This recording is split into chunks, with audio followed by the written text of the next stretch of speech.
नमस्कार, स्वागत है आपका। न्यूज कुट देख रहे हैं आप और मैं हूं आपके साथ लता।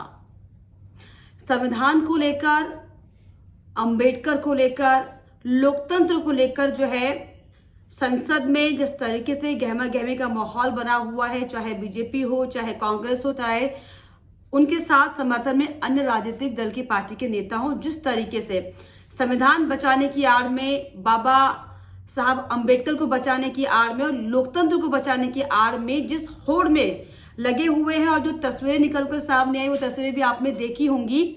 उन तस्वीरों को देखकर वाकई बहुत ज्यादा दुर्भाग्यपूर्ण समय महसूस होता है, क्योंकि जिस तरीके से जिस लोकतंत्र के बचाव की आड़ में, जिस बाबा साहब अंबेडकर के बनाए गए संविधान की आड़ में और संवैधानिक ढांचे की आड़ को लेकर जो तमाम राजनीतिक पार्टियां लड़ाई झगड़ा कर रही हैं, लेकिन क्या वाकई उस संविधान को और बाबा साहब अंबेडकर के मॉरल्स को, एथिक्स को क्या वाकई ये राजनीतिक पार्टियां समझ पाती हैं? इसको लेकर आज हम दरअसल बातचीत करेंगे। मेरे सहयोगी के राणा जी मेरे साथ हैं।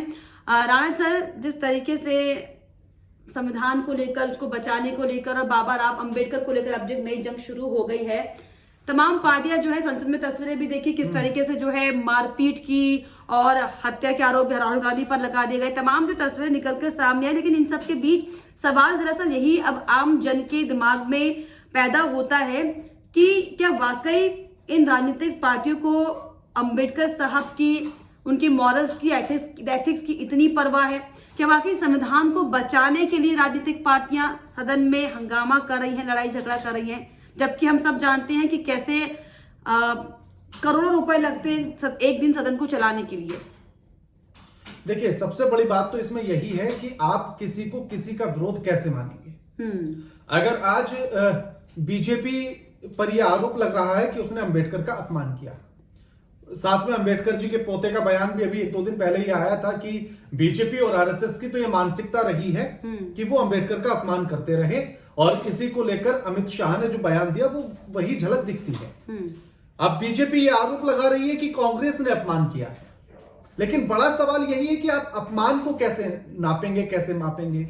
जैसे बीजेपी कह रही है कि कांग्रेस ने अपमान किया क्योंकि उन्होंने चुनाव में हराया, उन्हें भारत रत्न नहीं दिया गया, लेकिन अंबेडकर की तमाम बातों को तो महात्मा गांधी भी नहीं मानते थे, उनको लेकर विरोध करते थे।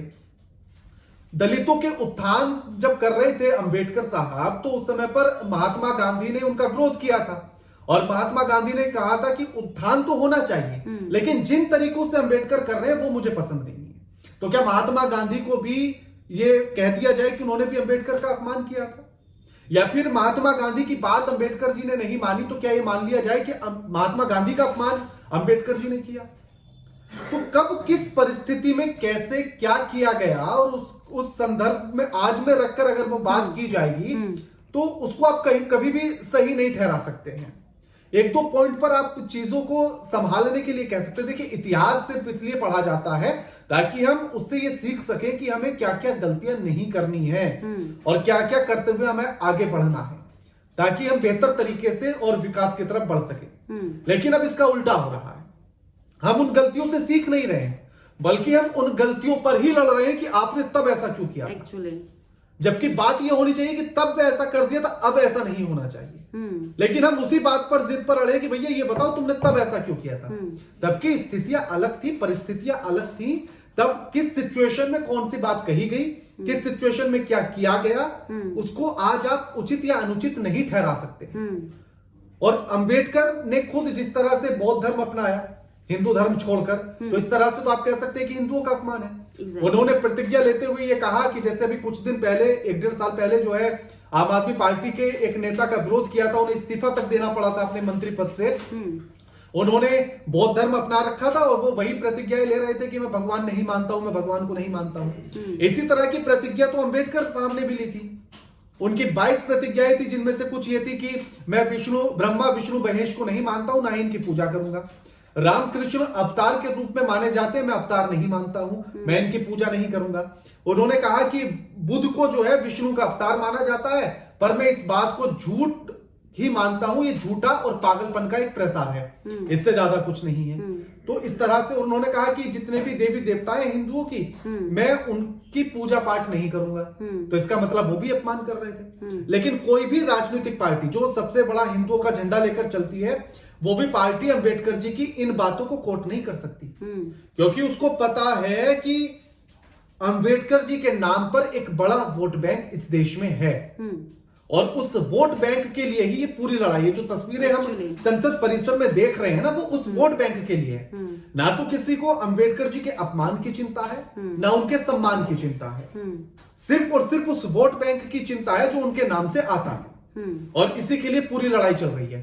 वरना अगर गलती हुई होती, कांग्रेस ने जैसे भारत रत्न नहीं दिया, तो सीधा आकर कहते कांग्रेस भी क्या ठीक है, हम तब के लिए माफी मांगते हैं। अगर अमित शाह ने अब इस तरह से अपमान किया है, या बीजेपी ने अलग अलग मुद्दों पर अपमान किया है जैसा कांग्रेस कह रही है, तो बीजेपी भी खुलकर सामने आए और कहे कि भैया अगर अपमान वो हुआ है तो उसके लिए हम देश से माफी मांगते हैं। अगर सच में अपमान और सम्मान की चिंता है तो खुलकर दोनों पार्टियां माफी मांग लें, वरना तो राजनीतिक रोटियां सेकी जा रही हैं। बिल्कुल, अगर सच में मान सम्मान की चिंता है तो आप जो है माफी मांग लें और बात को रफा दफा करें। लेकिन क्योंकि आम जनता, जब हम अक्सर सुनते हैं कि जो हमारे पार्लियामेंट में नेता बैठते हैं वो हम की हमारी आपकी जन की पूरी बातों को जो है सदन में रखते हैं, सड़क तक लड़ाई लड़ते हैं। लेकिन अब जिस तरीके का माहौल, एक नया ट्रेंड हो गया है, क्या जनता कहीं ना कहीं कंफ्यूज हो रही है या फिर कहीं पर ठगा हुआ महसूस कर रही है? क्योंकि जिस तरीके से जिन मुद्दों पर बात सदन में होनी चाहिए, आप सोचिए रोजगार को लेकर कोई सड़क पर नहीं इस तरीके से है,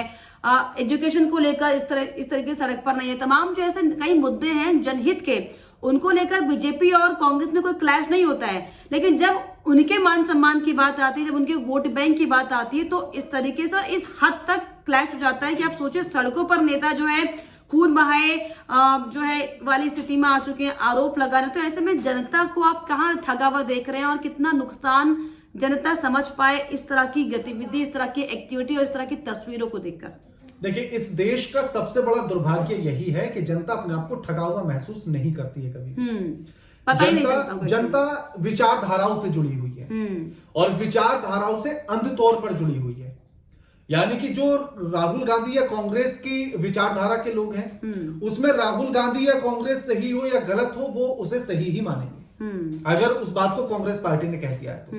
कुछ लोग बीजेपी की विचारधारा से जुड़े हुए, उनके पॉइंट सही हो या गलत हो, वो उसको सही ही कहेंगे, गलत कभी नहीं कह सकते। इसीलिए ठगा हुआ महसूस नहीं करती है। अगर वो उन दोनों के बीच में जो बारीक सी लकीर है उस पर आकर जिस दिन जनता खड़ी हो जाएगी, उस दिन सारे नेताओं के भी होश ठिकाने लग जाएंगे, और अपने आप को ऐसे नेता चुनकर जब भेजती है तो ठगा हुआ महसूस भी करने लगेगी। लेकिन यह लड़ाई सिर्फ विचारधारा की अंध तौर पर समर्थन करने को लेकर है, और इसीलिए ठगा हुआ महसूस नहीं करती। बिल्कुल, यहाँ पर जो बात है दरअसल वो सिर्फ और सिर्फ विचारधारा की, कि हम अक्सर अपने आइडियोलॉजी को फॉलो करने की कोशिश करते हैं कि हमने इसको आइडियल बना लिया है और अब ये जो बोले वही सही है। हम ये भूल जाते हैं कि एक हाथ की जो पांचों उंगलियां होती है वो बराबर नहीं होती है, कोई कहीं पर सही या फिर कहीं पर गलत भी हो सकता है। लेकिन अब जिस तरीके से वाकई जो हालांकि नेता ये बयान तो दे रहे हैं कि फैशन हो गया बाबा अम्बेडकर का नाम लेना, ट्रेंड हो गया, लेकिन वाकई क्या आप संसद में भी इस तरह के लड़ाई झगड़े करना, आम जन के मुद्दों को छोड़ दीजिए, अपनी आपसी जो है विजय को प्राप्त करने के लिए इस तरह से लड़ाई झगड़ा करना सदन में, और बात इस हद तक आ जाए कि आप सोचिए कि पूरे चारों तरफ हो हल्ला इसी बात का मच जाए। लेकिन इसको लेकर क्या आम जनता सोचती है कि सदन में आपके मुद्दों को उठाना चाहिए? लेकिन क्या वाकई जिस तरीके से जो सदन में गतिविधियां हो रही हैं, जो क्रियाएं हो रही हैं, जिस तरीके से तमाम हर एक दिन आप देखते होंगे कि रोजगार, बेरोजगार, एजुकेशन, शिक्षा, स्वास्थ्य पर बात आप छोड़ दीजिए, अगर हम पार्लियामेंट की